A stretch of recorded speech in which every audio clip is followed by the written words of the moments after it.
here at the Terra D'Alter winery in the Alentejo region of Portugal. My first tasting in the Alentejo region, and this is Diogo, Exactly. who works at the winery. What do you do here? I'm a junior winemaker. Junior winemaker, okay. And he's going to give me a tour of the winery, and we are going to taste some fermenting wines, which is very interesting and always fun to do. So, okay, tell me a little bit about the wine here. Okay, so we have two vineyards, one near Alter do Chão, Okay. and one near here. Okay. Those are the main producers who bring their grapes to us. Okay. We use mainly Portuguese varieties. Okay. And which ones? Which one? Like Touriga Nacional. Touriga Nacional. Okay. The Aragonês. most famous. Yes, exactly. Touriga Nacional is the most famous wine grape of Portugal. And Aragonês. Aragonês. Which okay. is the same that Tempranillo. Tempranillo. Yes, they call it Aragonês in Portugal and Tempranillo in Spain. And Trincadeira, which is a Portuguese variety. Another Portuguese typical variety. from this region. Yes, okay. And that's a red variety? Yes, okay. all red varieties. Okay. For white varieties, we have Verdelho, okay. which is not Verdejo from Spain. Okay. From Spain, it's another variety. Okay. And then we have Syria, okay. which is typical from this region too. Okay. For the whites, and then we Okay. have Two white Viognier. varieties. Viognier, okay, which is a French variety. Yeah, exactly, Yep, exactly. okay, interesting. Yeah, and do you and do then it sweet or do you do it dry? We do it both ways. Okay. We have a late All right. harvest. Okay, great. They do a And late harvest. we That's have a nice. reserve, but not sweet, dry. Okay, Okay, and then we have a monovarietal one made only with the Viognier. okay. And we use here Alvarinho too. Avarinho. You know Okay. that variety? Yes, yes, of course. They use it very much in Vinho Verde region. Okay. But we brought it to our vines, and it's growing really well in this region. It's making really great wines, very Interesting. fresh, very tropical wines. Okay, with because really it seems good- like a cool climate grape, but it actually does okay here. Yeah, it does okay here. But Okay. here in the north of Alentejo, it's a little bit different region from the south. Okay. Not that dry as the south. We still have a very hot during days, sometimes 40 degrees Yep. Celsius. But at night it goes cools down. It Yes, cools I have down, noticed so, that. I yeah. have noticed and that it we cools have down. some wet in the grapes, which is really good to have balanced maturations. Okay. Good for the acidity, good for the sugar maturation and the phenolic maturation. Okay, great. So we're gonna go and taste some fermenting wines. Yeah, exactly. All right. It's a very modern, very large winery. They do about 1 million bottles a year. Exactly. So this is not a small winery by any means, although I would still call it boutique. It's still a boutique winery. So we are going to taste some white wine directly from the tank here. Okay, it's fermenting. Yeah, exactly. It's Verdelho, which is white wine originally from the Douro region, but they also do it in the Alentejo region. The Douro region is much further north, so this will be very interesting to taste this wine here. And It's already fermentation. how long has it been fermenting? About 2 weeks. 2 weeks, okay. With the control temperature about 14 degrees. Wow, and so it smells really green and sweet. There's some sweet tropical flavors in there. Oh yeah. Some banana, you know. Yeah, the tropical flavors and papaya. I get papaya. Yeah, exactly. So the Very expressive variety. Yeah. Yeah, and we do very a interesting. monovarietal from this variety. Yeah. So mango, papaya, banana. And I get there's like a fresh grass, or there's some fresh, or maybe it's a floral. Yeah, some floral. And after the fermentation, we put a little bit in the barrels, and then that one goes to the reserve. So some of it will be in oak. Yeah. Okay. So the acidity is quite good, which is good to know for a warm climate region like the Alentejo, that the white wine has good acidity. White wine, of course, needs acidity to be balanced. And this has quite nice acidity. Yeah, and very natural acidity, you know? Yeah, very good. Again, it's the climate which helps a lot to have this acidity, this freshness. I do already taste some alcohol. Yeah. So, it's not completely, dry. You can feel the sweetness, but you can already feel the alcohol. Yeah. Exactly. So the fermentation's working Yeah. quite well. Yeah. No, lovely. I can see this is going to be a lovely wine. You can see now, it's fermenting, so it's not clear. So we're drinking, the juice and the yeast. Yes, basically. exactly. Yes. Yeah, the yeast are all around. Yeah. The convolution that is inside, it's putting the yeasts around and around. Yeah. So they can eat all the sugar and transform in alcohol. Exactly. That's what happens. The yeast eats the sugar and it produces alcohol, and that's how wine is made. Basically, that's the basic of wine. But okay, thank you. We'll move on and do another. Okay. Okay, we're gonna try another white wine, the Varinho. Yes. Which is from the Vinho Verde region of Portugal normally, but again, this is done in a warmer climate in the Alentejo. So we'll see what this is like. He says it needs to open a little. Yes. He's Usually swirling the wine for me. Usually the Alvarinho shows all the potential in the end of the fermentation. Okay. Not in the middle, not in the start of the fermentation, but in the end. Okay. In the middle it's a little bit closed, so we can't feel all the potential. And why? That's why I'm putting some oxygen. Why so is it closed? Why? Compared to the other white wine? It's from the grapes, they need to release all the potential. Okay, the yeasts, they don't produce only alcohol. Okay.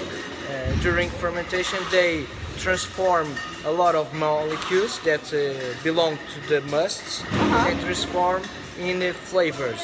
Okay. So that goes polyethanols. Exactly. Right. And that goes all through the fermentation. Okay. So there are some because grapes. This may be a lighter style of wine, not as much of a pronounced grape, therefore the flavors don't really come out until the yeast has transformed all of the molecules. Yeah, exactly. Okay, I get it. Okay. So this one. Yeah, it's a much more delicate scent. Yes. Okay, yes. It's not More jumping out at mineral, me like the other. Yep. More pear. Yeah, the pear. Yeah, definitely pear. Pear and a little apple too, like golden apple. Yes, exactly.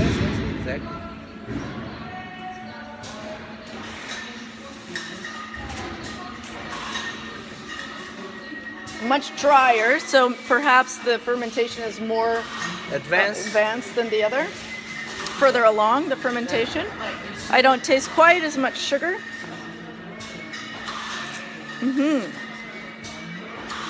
Really lovely flavors of pear, definitely.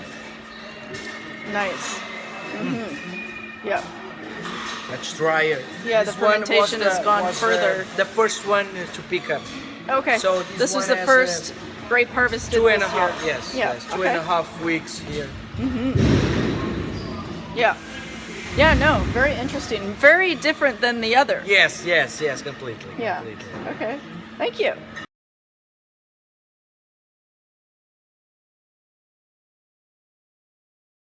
Okay, our second red wine, and this is Tinto Gallardo. Tinta Caiada. Tinta Gallarda. Wrong, wrong gender. But anyway, Tinta Gallarda. Explain to me what that wine is like. Okay, Tinta Caiada is from Évora. Okay, Évora. You know Oh Évora? yeah, I know, but I'm going to go there. Yes, Okay, I've heard yeah, Évora is beautiful really town. beautiful. Yeah, Yeah. famous, beautiful Very old town. fortress. Yeah, exactly, fortress exactly. town. Yeah. And it's a very old variety. Okay. They think it's from the 15th century. Wow. Some Okay. studies Great. shows that. So this is a wine from the Alentejo region. Yeah, exactly. Okay. Exactly. This variety is very deep inside the Alentejo region. Okay, great. As you can see, it has a Very beautiful, purple. yeah, very purple color. Very purple, yep. You can see because you look at it compared to his shirt, which is Yes, red, yeah. and you can see that it's very purple. Okay. Tinta means red, Yes. very deep red. Yes. You know, and caiada, it's a technique that they use here in Alentejo houses. Okay. They don't paint. Okay. They use a kind of ink that Oh, okay. protects the walls Okay. during summer. Okay. And it takes out all the fungus Oh, from interesting. from the house. Okay. So it disinfects, and they call it that because if you put this against a wall, it seems like It looks like the stain. sparkles. Yeah, the It's stain. like a stain. Okay. Yeah. Okay. Oh wow. It has a It has a very sweet aroma right now. Yes. And I'm just getting plums. I'm getting very many much. plums. Yeah. These Very one- plummy, maybe a little bit of prunes, like dried, but a lot of plums. Just very nice. very deep aroma. It's going Yeah. to do a great wine. This one, I Yeah, think, yeah, it yeah. has a lot of potential. Yeah, and there's definitely a mineral quality to it Yes, as well. yes, You know, yes, some yes. wet rocks. Yeah. Some I don't know the translation. Pulver, then Dust. A little bit no, of dust. not- Yeah, dust Yeah. from from polvo is dust. no, not pulver. Okay. I do get dust here though. Yeah, but I'm thinking more the thing that you put in the guns, in the bullets. Oh, gunpowder. Yeah, Yes. of course. Yeah, exactly. Gunpowder. Gunpowder. Okay. Yeah, Yeah, exactly. sure. A little bit of gunpowder. Definitely, and a little bit of dust too. Yeah, yeah, yeah. Very complex Yeah. aroma, you know. Yeah, At very first nice. it's one thing, and then it evolves to Yeah, another. yeah, and that's what you look for in a good wine. Is Exactly. something that is complex. That you can have a conversation for 15 minutes with somebody about, oh, I smell this, oh, I smell that, or we haven't even tasted it yet. Yeah, exactly, So, exactly. This I would classify as already a very interesting wine. And this one goes to oak barrels too. Okay. This one is used to do our reserve, which is a blend, of course. Yep. So, ooh, good tannin. Definitely good tannin. And I really get the gunpowder and the dust in my mouth. Definitely interesting. And the fruit. Lots of fruit, of course. You know, Lots. it's just fermenting. It's just fruit juice right now. So, but yeah, very nice. Very, very good potential. Very nice. It's about half fermented, probably. Yeah, I think so. About 3 days, 4 days. Okay. Yeah. Yeah. So- Okay, a little more. Yeah. A little. Yeah. Needs a little more than. No, it Needs it another stays 7 here days about probably, eight yeah. 8 days, Yeah, yeah. 9 days fermenting. Okay, yeah, right. Yeah, no, very nice, very interesting wine. Thank Yeah. you. Great. And it stays in the mouth, you know. yeah, no, yeah, the finish Yeah. is quite long for a wine that's still fermenting. Yeah, exactly. You know, because usually the alcohol helps the finish linger, but there's not a lot of alcohol yet because it's not done fermenting, and the finish is quite nice for a wine that is still yeah, in the it's still process. must, you know. At this time, Yeah. we call it must. Yeah, it's must. Right. Great. Thanks. Okay, so I'm here during harvest season, which I think is the best time to come and visit a winery, although they don't much like it because they're very busy and they don't have time to always show everybody around, but I sort of finagle my way in because I like to see how things are going, how things are done.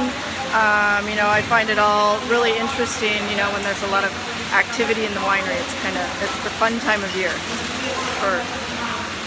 for a wine crazy person like me. Okay, I am here in the Terra D'Alter vineyards with the head winemaker. This is Peter Bright, and he's going to take me on a little tour of a vineyard. This is the Aragonés vineyard, which of course is Tempranillo in Spain.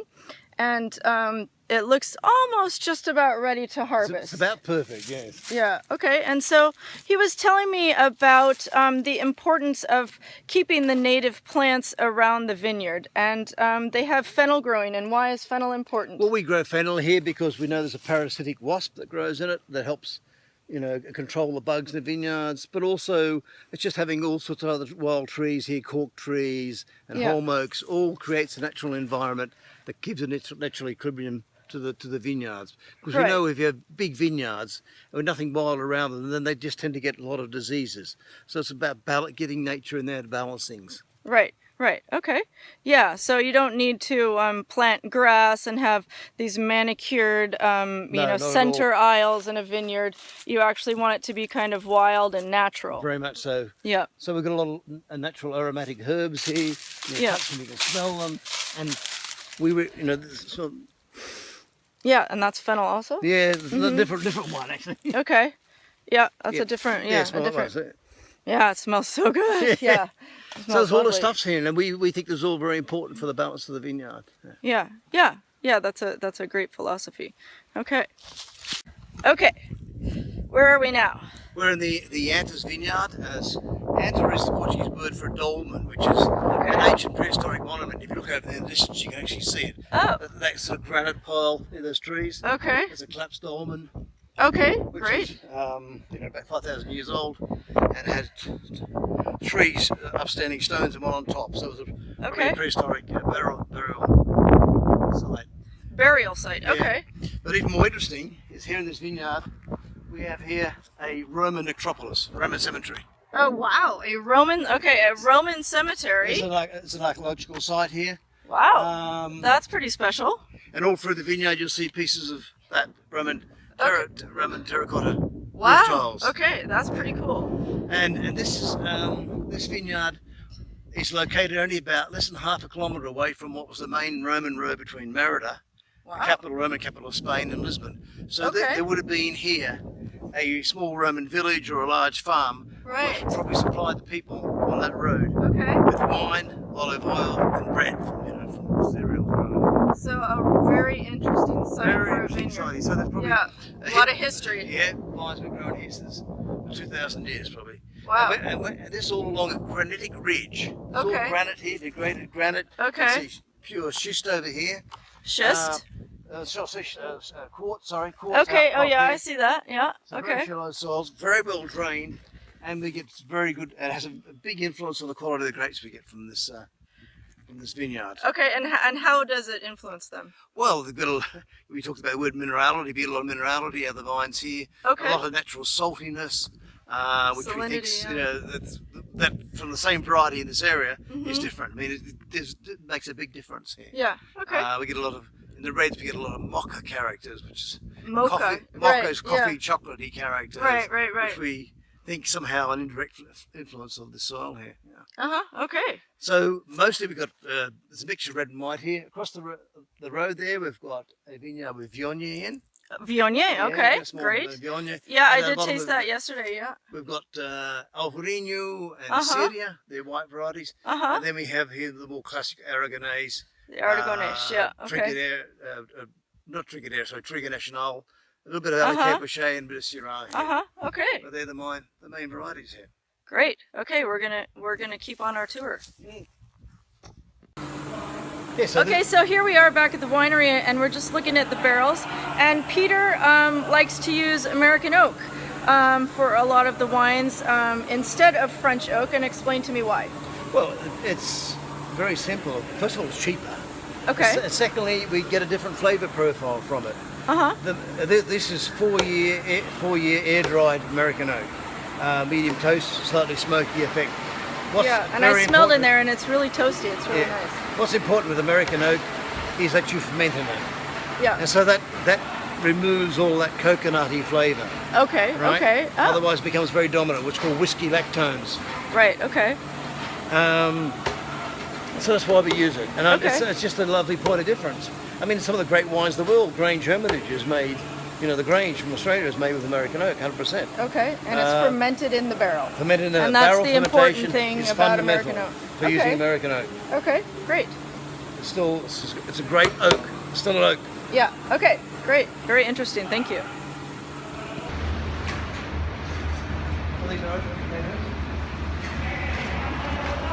Tasting room of Terra D'Alter, and I mean there are so many wines here. There's no end to tasting that we could do. I'm sure we could spend all day tasting. Oh, easily. Yeah. But Peter's narrowed it down to a few for me to see what we've got for finished wine, because as you know, I tasted the wine that was already fermenting, which was really interesting, and I'm really excited to see how it turned out, or how it will turn out. Right, so this is our Reserva white. Okay, Reserva white. Mostly barrel fermented and based on 2 grape varieties, Syria and Alentejo. Okay. But that makes up, say, It's a blend. 2/3 of blend. The other third is probably made up of about 9 different grape varieties. Okay, so a bit of really Viognier, a bit interesting of Viognier in here, a bit of Alvarinho. So it's a very complex wine. And so how did you choose the blend? What made you come to this it's all mix? the Syrian and Alentejo, the 2 traditional grape varieties of the Alentejo.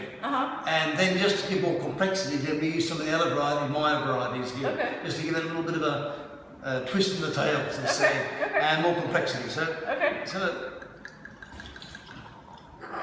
Great.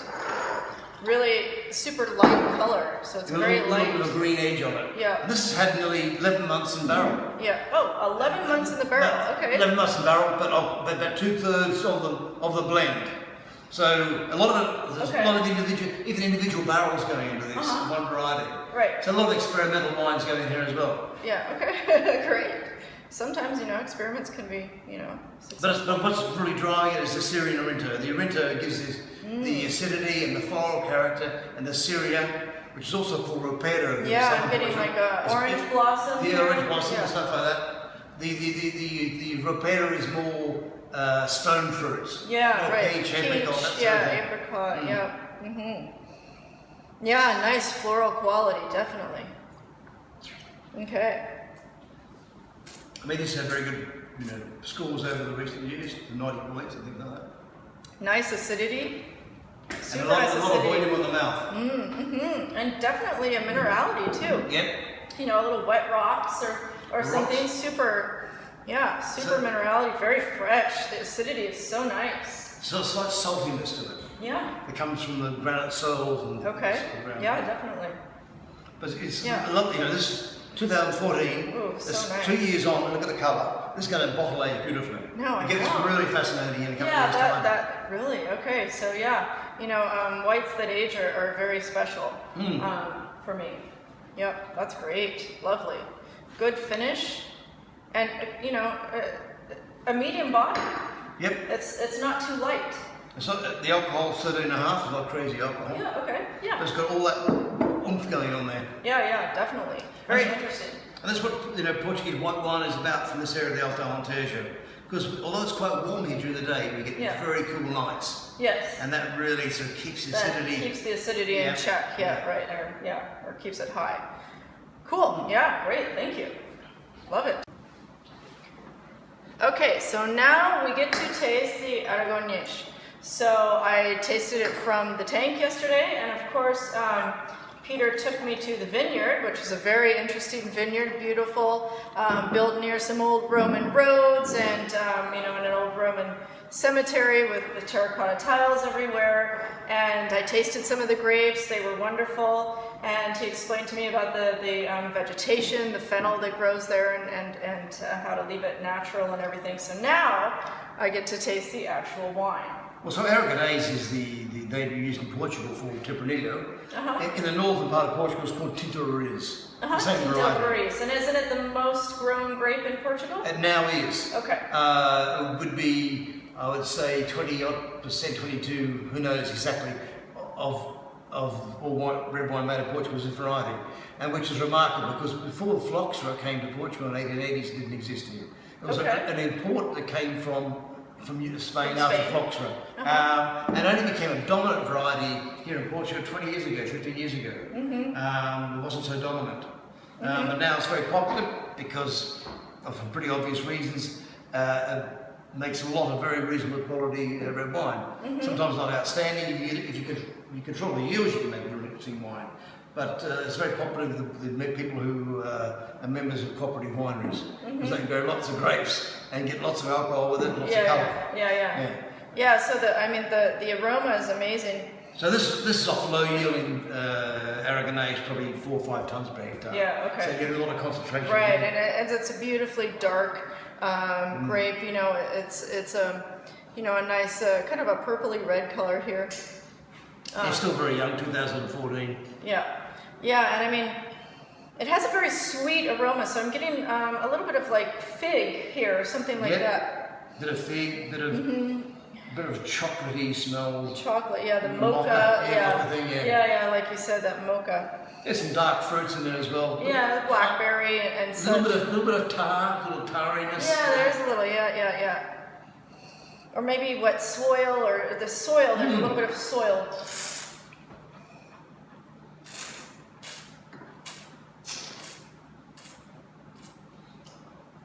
Then nice big full palate, with lovely big velvety tannins. Yeah, the tannins are very just so wine. nice. Yeah, really there, but they're very velvety. They're not too sharp, you know.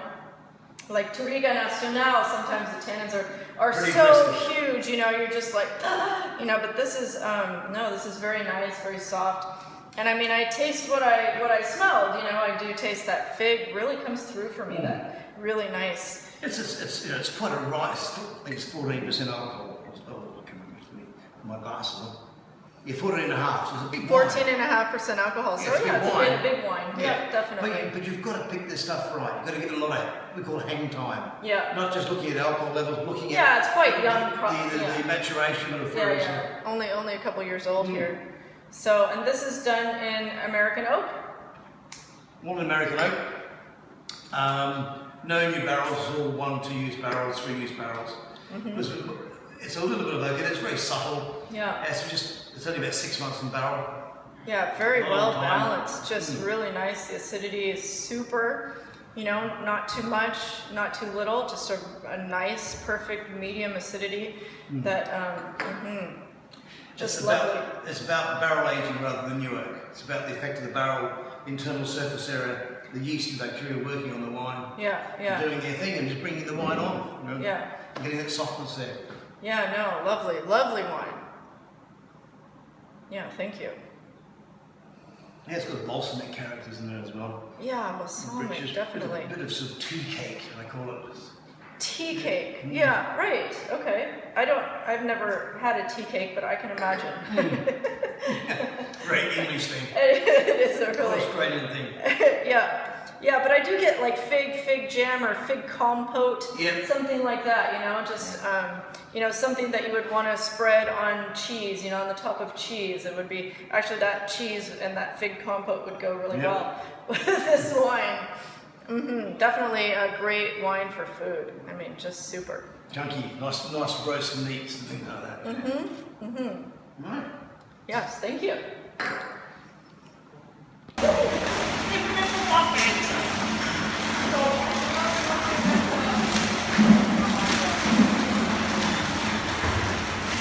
Just so happy with that tasting that I had at Terra D'Alter. I mean, they really took a lot of time with me. I mean, I met with the head winemaker, Peter Bright. I mean, that's you know, that's not a small winery, 1 million bottles a year or over 1 million bottles a year. You know, and for him to take that much time with me and to go through the tasting in that much detail, and I mean a lot that I didn't put on film, you know, I mean he answered every stupid question that I had, you know, that I didn't put on film for hours. I mean, he literally spent hours with me, you know, and then also yesterday, you know, the tour that I had of the winery. I mean, I'm just so happy, and I'm really impressed with their winemaking style and philosophy, and the quality of their wines is just amazing. You know, the quality of wines in Portugal in general is amazing. It's really definitely an underappreciated area, and you can see by the price of those wines. I mean, we're talking, you know, $10 to $30 is utterly, you know, amazing for the quality that it is. and I mean they were really good. So I sent a couple cases home, of course, and you know, I just can't believe the treasure trove of wine that you can find in Portugal. I really never knew, and you know, it's not very popular with everyone else. You know, Italian wine and French wine, Spanish wine is popular, but Portugal is really a very underappreciated area, and it deserves more. I'm glad that I'm here, and I'm glad that I found this producer, because it's definitely going to be one of my go-to wines in the future. So yeah, what a great experience to have had. And I mean, I increased my knowledge a lot of winemaking and wine grapes and things, so I'm really happy for that whole experience. It was super fun. Anyway, I hope you guys enjoyed it too. Okay, on to the next one.